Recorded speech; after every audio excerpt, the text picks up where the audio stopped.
Bismillahirrahmanirrahim. Assalamualaikum warahmatullahi wabarakatuh. Waalaikumsalam warahmatullahi Salam kedaulatan rakyat. Salam.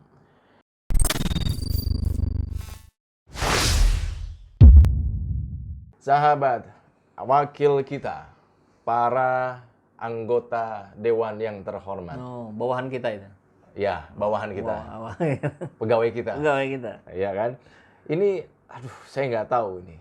Muncul lagi dan muncul lagi kehebohan yang menyakiti, membuat pertanyaan bagi rakyat Indonesia, sekaligus juga menyakiti rakyat Indonesia. Gitu loh. Kenapa tuh, Bang? Ini ada berita tentang gorden sebetulnya. Oh. Sebenarnya kan udah pernah kita bahas juga pengaspalan sama gorden Tuh. di SJ Channel. Jadi pengadaan gorden untuk rumah dinas anggota DPR RI yang senilai 48,7 miliar. Wow, Luar itunya ya biasa. anggarannya ya. Anggarannya. Ya memang sih Sekjen DPR sudah menjawab gitu loh, kalau sudah 13 tahun tidak diganti. Cuman yang pertanyaan Kang, itu kalau ternyata dibagi-bagi ya masing-masing dengan 48,7 miliar itu Oke. ya. Itu kalau dibagi-bagi satu rumah itu gordennya itu senilai 90 juta. Bayangkan, gordennya terbuat dari apa ini bahannya nih? Sutra emas gitu. 90 juta Kang, luar biasa kan itu. Iya, mahal-mahalnya gorden masa iya sampai 90 juta kan gitu. Cek aja di Tanah Abang. Nah Kang, melihat dari persoalan ini yang muncul ke permukaan, ke publik ya kan. Apakah tidak ada yang aneh gitu loh dengan anggaran sebesar itu? Kok sepertinya menurut saya sebagai rakyat gitu ya, satu rumah gorden 90 juta gitu loh. Seluas apa rumah itu kan Iya, begitu? iya. Apakah rumahnya semuanya pakai kaca sehingga semuanya harus pakai gorden gitu? Iya.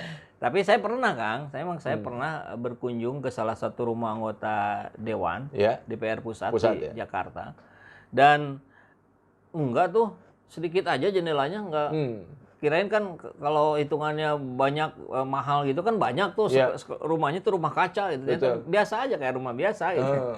Dan nggak luas-luas banget ya? Nggak luas-luas banget. Dan karena nggak luas-luas banget, makanya nggak ditempatin juga oleh anggota dewannya. Mungkin anggota dewannya merasa, aduh rumah ini kekecilan nih, gitu ya. Mendingan beli rumah aja deh, agak ke pinggir sedikit. Iya, Barangkali begitu. Tapi fenomena rumah dinas DPR pusat terutama yang tidak ditempatin itu marak, Kang. Jadi bukan hanya 1-2 tapi banyak gitu. Saya yakin kalau sudah levelnya, apalagi anggota DPR yang senior, artinya dia sudah berkali-kali terpilih, atau dia berasal dari pengusaha atau dari artis, kok saya meyakini juga itu nggak akan ditempatin itu. Ya perumahannya bukan perumahan mewah gitu, perumahan biasa saja. Memang ada beberapa rumah yang cukup menonjol karena dipelihara dan ditempati mungkin ya. Tapi ada juga memang beberapa yang nampak kumuh, nampak tidak dipelihara. Cuman pertanyaan saya yakin orang-orang yang tidak menempati itu rumah itu bukan karena gordennya sudah lecek gitu. Ya karena nggak mau nempatin aja, rumahnya juga kecil gitu. Oh iya, tadi karena apa 13 tahun nggak diganti. Iya. Rumah saya 20 tahun nggak diganti. Ini kalau bisa divideoin aja gitu ya nanti ya. Masih bagus tuh 20 tahun. Iya. Jadi jangan lebay lah itu siapa Setnek ya. Sampai bilang kasihan, mereka udah lecek, ada yang nggak dipakai. Anda lebih kasihan lihat gorden anggota dewan yang sudah lecek dan nggak bisa dipakai, atau Anda lebih kasihan lihat rakyat yang diwakilinya itu nggak bisa memastikan siang ini makan apa? Anda lebih kasihan mana? Ini saya kira sih ungkapan yang so empati tapi sebenarnya jahat. Iya. Dia tidak melihat secara real anggota dewan itu kan mewakili rakyat. Rakyatnya sekarang semakin susah. Kok masih bisa ngurusin gorden? Itu gorden itu bukan hal yang darurat, bukan hal yang urgent gitu. Ganti sarung aja bisa gitu kalau sekedar buat tutupin gitu. Atau di laundry lah. Atau di laundry lah. Tapi juga masa sih selevel anggota dewan nggak punya duit buat beli gorden sendiri? Iya. Belilah sendiri. Saya yakin itu sangat-sangat mampu gitu. Iya. Jadi saya kira rakyat sangat kecewa ya mendengar ini, walaupun angka 48 miliar itu ya kalau dibandingkan besaran APBN yang ratusan triliun memang tidak berbanding. Cuman kan tetap saja persoalan rakyat di bawah nih hari ini yang bicara 10.000, 20.000 aja susah gitu. Satu rumah 90 juta untuk gorden Satu doang. rumah 90 juta, juga nggak masuk akal gitu. Iya, iya. Apalagi kita dengar katanya pemenang tendernya justru bukan yang termurah, tapi yang termahal. Yang termahal. Luar biasa ya dunia ini. Kalau tadi Kang Ijo bilang aneh nggak sih? Saya kira nggak aneh kalau yang anehnya sudah terlalu banyak. Kan aneh itu ketika dia anomali, berbeda dari kenormalan. Ya ketika yang aneh-anehnya makin banyak, yang terbaliknya Udah makin banyak, sudah terbalik. Jadi orang-orang yang bersih justru aneh gitu. Orang-orang yang jujur itu aneh karena yang banyaknya nggak jujur. Kan begitu. Ya ini juga muncul lagi karena adanya ungkapan dari peneliti Formapi ini, Lucius Carus ya, yang menilai bahwa kebijakan ini kalau ini dijalankan itu menjadi mencerminkan wajah anggota DPR, wakil rakyat tidak peduli terhadap rakyat, kan begitu. Dengan tadi 90 juta. Nah, itu yang lucunya juga, Sufmi Dasko itu salah satu wakil DPR mengatakan, urusan ini urusan Sekjen DPR gitu, bukan urusan anggota dewannya. Ya, lantas kalau sudah begitu Anda tutup mata gitu. Kalau di situ ada kesewenang-wenangan, kalau di situ ada situasi kejadian yang membuat hati rakyat teriris-iris, kan Anda cuci tangan, Anda lepas tangan itu gitu. Kalau Anda kira Anda bisa mewakili rakyat untuk berbagai urusan lain, ini pun urusan rakyat gitu. Karena itu menggunakan uang rakyat.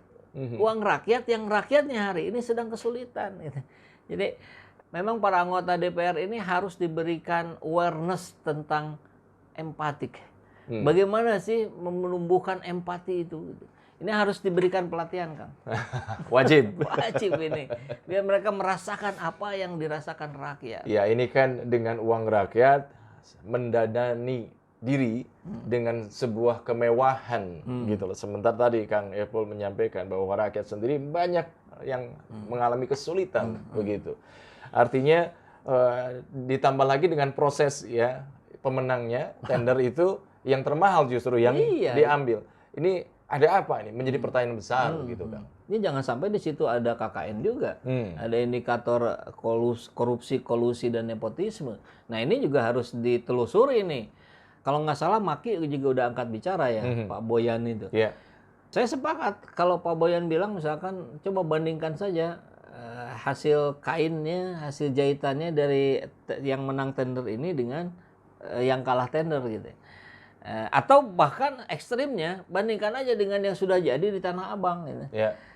Berapa persen perbedaannya dengan kualitas barang yang sama, saya kira bisa jadi bukan 90 juta tapi 9 juta. Nah, ini kan angka 10 kali lipat ini sering dipakai sebagai patokan untuk meng-up harga yang berlebihan gitu. Dan yang menarik lagi nih Kang Epul, di situs itu belum dicantumkan soal spesifikasi gorden dan tirai untuk rumah dinas anggota DPR. Ini malah menjadi tambahan pertanyaan lagi nih. Kok bisa gitu loh? Speknya kok apakah ini speknya belum ditentukan? Atau sudah ditentukan tapi tidak dimunculkan, kan begitu? Kan harusnya kalau tender itu dimunculkan dong speknya seperti apa, sehingga ada bisa komparasi gitu antara satu dengan yang lainnya. Ya, dan yang menang tender itu pun menang dengan indikator kan, indikatornya apa? Termurah misalkan ya, atau termurah tapi bahan kualitas sama, itu bisa itu. Kalau memang termahal, sebenarnya selama itu sesuai aturan dan aturannya masuk akal, ya nggak apa-apa juga, tapi dijelaskan. Kenapa yang termahal yang terpilih? Oh, karena 1, 2, 3, 4 gitu. Nah, tapi kembali lagi lah, terlepas dari itu semua, saya kira rencana penggantian gordennya itu yang sudah bermasalah sejak awal. Yang mengusulkan mengganti gorden itu siapa? Ini perlu diungkap juga ke publik. Biar rakyat tahu ini loh orang yang tidak empatik terhadap kondisi rakyat Indonesia hari ini.